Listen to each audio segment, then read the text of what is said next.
Affairs and Sports, Shri Anurag Singh Thakur ji. My warm welcome to both the Honorable Ministers. After the briefing, we will take few questions. Over to HMIB. Sir. धन्यवाद। नमस्कार मित्रों, आज माननीय प्रधानमंत्री श्री नरेंद्र मोदी जी की अध्यक्षता में CCA और कैबिनेट की बैठक हुई। छत्तीसगढ़ के दांतेवाड़ा में हमारे 11 जवान, जो हमारे बहादुर जवानों की नक्सलवादी हमले में शहादत हुई है, उनके प्रति कैबिनेट ने श्रद्धांजलि अर्पित की। पंजाब के पूर्व मुख्यमंत्री, 5 बार रहे मुख्यमंत्री श्री प्रकाश सिंह बादल जी को श्रद्धांजलि अर्पित की, शोक प्रस्ताव पारित किया और 2 दिन का राष्ट्रीय शोक घोषित किया है।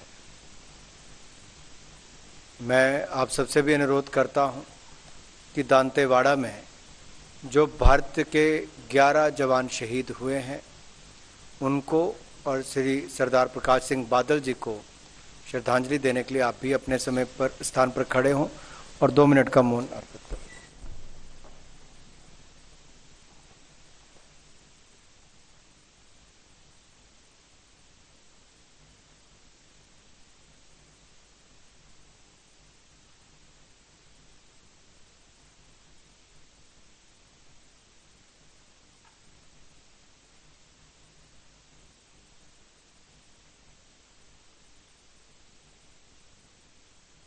शांति शांति शांति। मित्रों, यही नहीं, हमारे साथ माननीय मनसुख मांडविया जी भी हैं, माननीय केंद्रीय स्वास्थ्य मंत्री, और आज के जो 2 बड़े निर्णय हैं उनके ही दोनों विभाग से जुड़े हुए हैं, डिपार्टमेंट ऑफ फार्मास्यूटिकल से और department of health and family welfare से। आप जानते हैं कि जब से प्रधानमंत्री नरेंद्र मोदी जी इस देश की सेवा में लगे हैं, पिछले 9 वर्षों में स्वास्थ्य के क्षेत्र में बहुत शानदार काम किया है।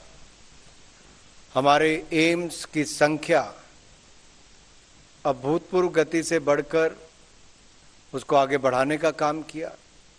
तो जो नए मेडिकल कॉलेजेस खोलकर देश में डॉक्टर्स की कमी को पूरा करने के लिए उसकी संख्या को बहुत वृद्धि की, तो वहीं पर मेडिकल शिक्षा के क्षेत्र में एक के बाद दूसरे नए आयाम स्थापित किए हैं। आज का एक निर्णय उस दिशा में भी है और दूसरा, जो आत्मनिर्भर भारत बनाने की संकल्प लिया है, हर क्षेत्र में भारत आयात पर कम निर्भर हो और देश से आत्मनिर्भरता भी बढ़े और निर्यात भी बढ़े। बहुत सारे क्षेत्रों में आपने देखा ये बदलाव, जैसा आपके हाथ में मोबाइल्स हैं सबके और आप वीडियो बना रहे हैं, ये कभी विदेश से आते थे, लेकिन पिछले 5 वर्षों में ही मोबाइल मैन्युफैक्चरिंग जो PLI स्कीम लेकर आए, दूसरा सबसे बड़ा आयातक होता था भारत मोबाइल मैन्युफैक्चरिंग, आज दूसरा सबसे बड़ा मैन्युफैक्चरर बनकर तैयार हुआ है। इसी तरह से कोविड के समय भारत ने PP किट्स हो, मास्क हो, फार्मास्यूटिकल तो हमने दुनिया को देने का काम किया और वैक्सीन यहीं पे बनाने का काम किया, आत्मनिर्भरता की और उस समय में बढ़े। तो जहां एक और फार्मा सेक्टर में we are the pharmacy of the world, वहीं पे मेडिकल डिवाइसेस की ओर एक देखा जाता है बहुत बड़ा आयात भारत करता है। अभी पिछले कुछ निर्णय अगर मैं कहूं तो पहले 3 बड़े ड्रग पार्क मनसुख भाई के ही मंत्रालय ने प्रधानमंत्री जी के नेतृत्व में देश के 3 स्थानों पर खोलने का निर्णय लिया। मेडिकल डिवाइसेस पार्क पहले खोलने का निर्णय लिया। आज जो 2 बड़े निर्णय हैं दोनों मंत्रालयों के, मैं अनुरोध करता हूं आदरणीय मनसुख मांडविया जी से कि आप सबको उसके बारे में जानकारी दें।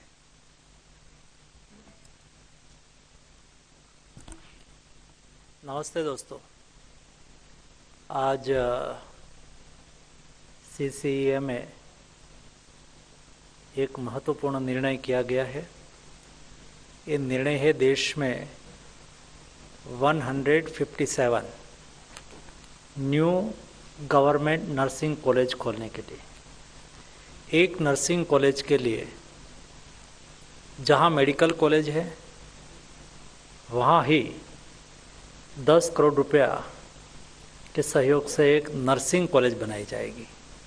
दोस्तों, नर्सिंग कॉलेज खोलने का निर्णय इसलिए लिया गया है, देश में आज 5,324 नर्सिंग इंस्टीट्यूट है, लेकिन नर्स 3 टाइप की होती है। एक auxiliary nursing midwifery, second general nursing midwifery, third BSc nursing. जब जनरल नर्सिंग होती है और 12+3 इयर्स के लिए अभ्यास करती है, वो कोई भी स्ट्रीम में अभ्यास करेंगे चलेंगे वो जनरल नर्सिंग बनेंगे। लेकिन जब बीएससी नर्सिंग होना है तो उसको 12 साइंस +3 हाफ +6 मंथ इंटेंसिव करके 4 इयर्स करना पड़ता है। तो देश में आज 1,06,000 MBBS की सीट है, लेकिन देश में बीएससी नर्सिंग की सीट 1,18,000 है। वर्तमान समय में देश में बीएससी नर्सिंग की डिमांड इसलिए बढ़ी है, आज गवर्नमेंट में मेडिकल कॉलेज ओपन हो रही है, नई नई हॉस्पिटल गवर्नमेंट की ओपन हो रही है, प्राइवेट सेक्टर में कई हॉस्पिटल चेन आई है, जो हॉस्पिटल चेन में वैल्यू ट्रैवल्स के माध्यम से मेडिकल टूरिस्ट आते हैं। ये सब लोगों के यहाँ बीएससी नर्सिंग की बहुत बड़ी डिमांड होती है। और दूसरा, दुनिया में भी बीएससी नर्सिंग की बहुत बड़ी डिमांड है। मैं हर दिन एम्स में कई मेरे पास फाइल आती है कि एम्स के नर्स यहाँ अपने इस्तीफा दे के दुनिया में कोई न कोई कंट्री में ज्वाइनिंग कर रही है। तो देश और दुनिया में बीएससी नर्सिंग की बहुत बड़ी डिमांड क्रिएट हुई है। ऐसी स्थिति में देश में बीएससी नर्सिंग की नई कॉलेज खोल के हमारे देश की भी रिक्वायरमेंट पूरी करनी है और हम दुनिया को भी मदद कर सकते हैं। आज हम दुनिया में देखें तो यूके में 26,000 इंडियन नर्सिस है, यूएस में 16,000 इंडियन नर्सिस है, ऑस्ट्रेलिया में 12,000 इंडियन नर्सिस है, कनाडा में 5,000 इंडियन नर्सिस है, और दोस्तों गल्फ में आज 20,000 इंडियन नर्सिस है। और दुनिया में इंडियन नर्स आए और अपनी सेवा दे, ऐसी दुनिया की डिमांड रहती है। ये सभी चीज़ों को पूरी करने के लिए देश में गवर्नमेंट ने 2014 के बाद 4 फेज में जो 157 मेडिकल कॉलेज खोली है, सभी जगह पे हम एक नर्सिंग कॉलेज चालू करना चाहते हैं। दूसरा, एक बहुत बड़ा अनबैलेंस है। साउथ के आंध्र, कर्नाटक, केरला और तमिलनाडु में देश की कुल नर्सिंग कॉलेज में से 40% नर्सिंग कॉलेज 4 स्टेट में है। 13 ऐसे स्टेट है वहाँ कोई मेडिकल कॉलेज ही नहीं, वहाँ कोई नर्सिंग कॉलेज ही नहीं है। और इसलिए बिहार जैसे स्टेट केवल 2 नर्सिंग कॉलेज गवर्नमेंट की है, 10 प्राइवेट है। तो वहाँ 8 मेडिकल कॉलेज बनी है, तो 8 मेडिकल कॉलेज में नई 8 नर्सिंग कॉलेज बिहार को मिलेगी। तो उसके पास थी कुल कितनी, 10 + 2 12 थी, 8 नहीं मिलेगी। आज तक 12 थी, 8 प्रधानमंत्री जी के एक निर्णय से खुलेगी। वैसे ही झारखंड में केवल 1 बीएससी नर्सिंग की कॉलेज थी और 20 प्राइवेट नर्सिंग कॉलेज थी। एक के सामने 5 गवर्नमेंट नर्सिंग कॉलेज खुलेगी। वैसे सभी स्टेट में, मैं आपको बताऊं, यूपी में गवर्नमेंट की नर्सिंग कॉलेज 10 ही थी, राजस्थान में 11, मध्य प्रदेश में 11, बिहार में 2, झारखंड में 1। इस सभी जगह पे जितनी मेडिकल कॉलेज बनी है, इतनी नई नर्सिंग कॉलेज बनेगी, ताकि देश की नर्सिंग की रिक्वायरमेंट पूरी हो। देश के युवाओं को, युवा महिला और युवा भाइयों को भी बीएससी नर्सिंग करने की अपॉर्चुनिटी मिले और जॉब की भी अपॉर्चुनिटी मिले, उसके लिए 1570 करोड़ रुपया को आज CCEA ने मंजूरी दी है और अगले 24 महीने में ये नर्सिंग कॉलेज को पूरी करके राज्य को, राष्ट्र को समर्पित की जाएगी। दूसरा महत्वपूर्ण निर्णय हुआ है medical device policy, national medical device policy 2023। National medical device policy क्या है दोस्तों? मेडिकल सेक्टर ये देश के लिए राइजिंग सेक्टर है और आज देश में आयुष्मान भारत योजना का इम्प्लीमेंटेशन होने से, पोस्ट कोविड के बाद ज़्यादा पब्लिक अवेयरनेस होने से, देश में मिडिल क्लास बढ़ने से देश में मेडिकल डिवाइस की डिमांड भी बढ़ी है और इस इंडस्ट्रीज देश में और आगे बढ़ाने की आवश्यकता है। इस आवश्यकता को एनकेज करने के लिए सरकार ने medical device park, 4 medical device park last year में सैंक्शन किया। उसके अलावा ये सनराइज सेक्टर आज 90,000 करोड़ का उसका कद है। आने वाले दिनों में आज हम 75% मेडिकल डिवाइस हम इंपोर्ट करना पड़ रहा है। देश में ही हम मेडिकल डिवाइस का मैन्युफैक्चरिंग करें, देश की रिक्वायरमेंट को पूरी करें और दुनिया को हम हमारे मेडिकल डिवाइस एक्सपोर्ट भी करें, उसके लिए एक कॉम्प्रिहेंसिव एफर्ट करना बहुत आवश्यक था। आज मेडिकल डिवाइस सेक्टर में डिपार्टमेंट ऑफ बायोटेक्नोलॉजी भी उसके ऊपर रिसर्च कर रहा है, हेल्थ मिनिस्ट्री उसका रेगुलेशन कर रही है, फार्मा मिनिस्ट्री उसका डेवलपमेंट के लिए फार्मा पार्क के द्वारा, मेडिकल डिवाइस पार्क के द्वारा प्रयास कर रही है, skill development ministry medical device के लिए जरूरी इक्विपमेंट बनाने के लिए या तो उसके लिए जो ट्रेनिंग की आवश्यकता है वो करती है। चारों मिनिस्ट्री के द्वारा मेडिकल डिवाइस के लिए काम हो रहा है। ये मेडिकल डिवाइस पॉलिसी, ये चारों मिनिस्ट्री के द्वारा जो एफर्ट हो रहा है, ये एफर्ट को सिस्टमेटिक डेवलपमेंट एंड एक्सपांशन उसका कॉम्प्रिहेंसिव कैसे हो, इस दृष्टि से ये पॉलिसी तैयार की गई है।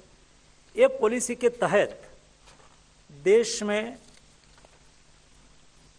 सभी मेडिकल डिवाइस में रेगुलेटरी सिस्टम हेल्थ मिनिस्ट्री कर रही है, लेकिन उसको हॉलिस्टिक अप्रोच से करना है। तो कौन सा रेगुलेशन कैसे करना है? मेडिकल डिवाइस का स्टैंडर्ड तय करना है तो BIS भी उसमें अंदर आएगा। उसको कौन से कितने समय में कैसे करना है, उसके एक टाइमलाइन तय हो जाए। एक हॉलिस्टिकल अप्रोच के साथ हम मेडिकल डिवाइस इंडस्ट्रीज को आगे बढ़ा सके, उसके लिए एफर्ट करने के लिए पॉलिसी जब तैयार की गई, उसमें इनेबलिंग इंफ्रास्ट्रक्चर, हमें जब मेडिकल डिवाइस को डेवलप करना है, इंडस्ट्रीज को डेवलप करना है, तो उसके लिए जरूरी इंफ्रास्ट्रक्चर की आवश्यकता होती है। तो मेडिकल डिवाइस पार्क बना।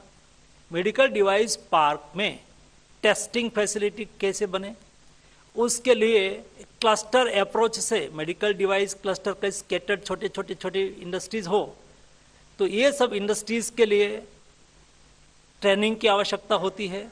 तो इस इंडस्ट्रीज में किस टाइप का मैन पावर चाहिए, ये मैन पावर तैयार करने के लिए सिलेबस तैयार करना पड़ेगा। सिलेबस तैयार करने का काम हो तो एक कॉम्प्रिहेंसिव पार्ट में बन जाएगा। उसमें छोटे छोटे कंपोनेंट की रिक्वायरमेंट होती है, तो छोटे मेडिकल डिवाइस बनाने के लिए छोटे कंपोनेंट का रिसर्च करना, उसका मैन्युफैक्चरिंग करना, उसके लिए डाउनस्ट्रीम इंडस्ट्रीज डेवलप करने के लिए व्यवस्था क्रिएट करना, एक ब्रांड इंडिया के रूप में उसको प्रमोट करना, ऐसा करके एक हॉलिस्टिक अप्रोच से हम मेडिकल डिवाइस इंडस्ट्रीज को आगे बढ़ा के हम अगले 10-15 साल में उसका कद 12% से आगे बढ़ रहा है। तो जिस तरह से ये इंडस्ट्रीज आगे बढ़ रही है और हम उसको पॉलिसी के तहत उस सिस्टम में लाएंगे, एक कॉम्प्रिहेंसिव अप्रोच से हम उसमें काम करेंगे, तो नतीजा ये निकलेगा कि जब देश आज़ादी का शताब्दी वर्ष मनाता हो, तब 25 साल में हम देश को मेडिकल डिवाइस सेक्टर में एक प्रमुख रूप में दुनिया में स्थापित कर पाएंगे, हमारी ये रिक्वायरमेंट भी पूरी कर पाएंगे, मेक इन इंडिया को प्रोत्साहित कर पाएंगे और हम दुनिया को भी इंडिया में आके इन्वेस्ट करें, एफडीआई लेके इंडिया में आए, उसके लिए भी एक एटमॉस्फेयर वातावरण तैयार करना बहुत आवश्यक होता है, वो भी उससे होगा। कुल मिला के मेडिकल डिवाइस पॉलिसी देश में मेडिकल डिवाइस सेक्टर को आगे बढ़ने में प्रोत्साहन करेगी और एक होलिस्टिक अप्रोच के साथ सभी मिनिस्ट्री साथ में मिलके उसको तेजी से आगे बढ़ा सके, एक ही वे में, एक ही सिस्टम से, एक ही पाथ पे आगे बढ़ के उसको बूस्टअप करे, यही उसका उद्देश्य था।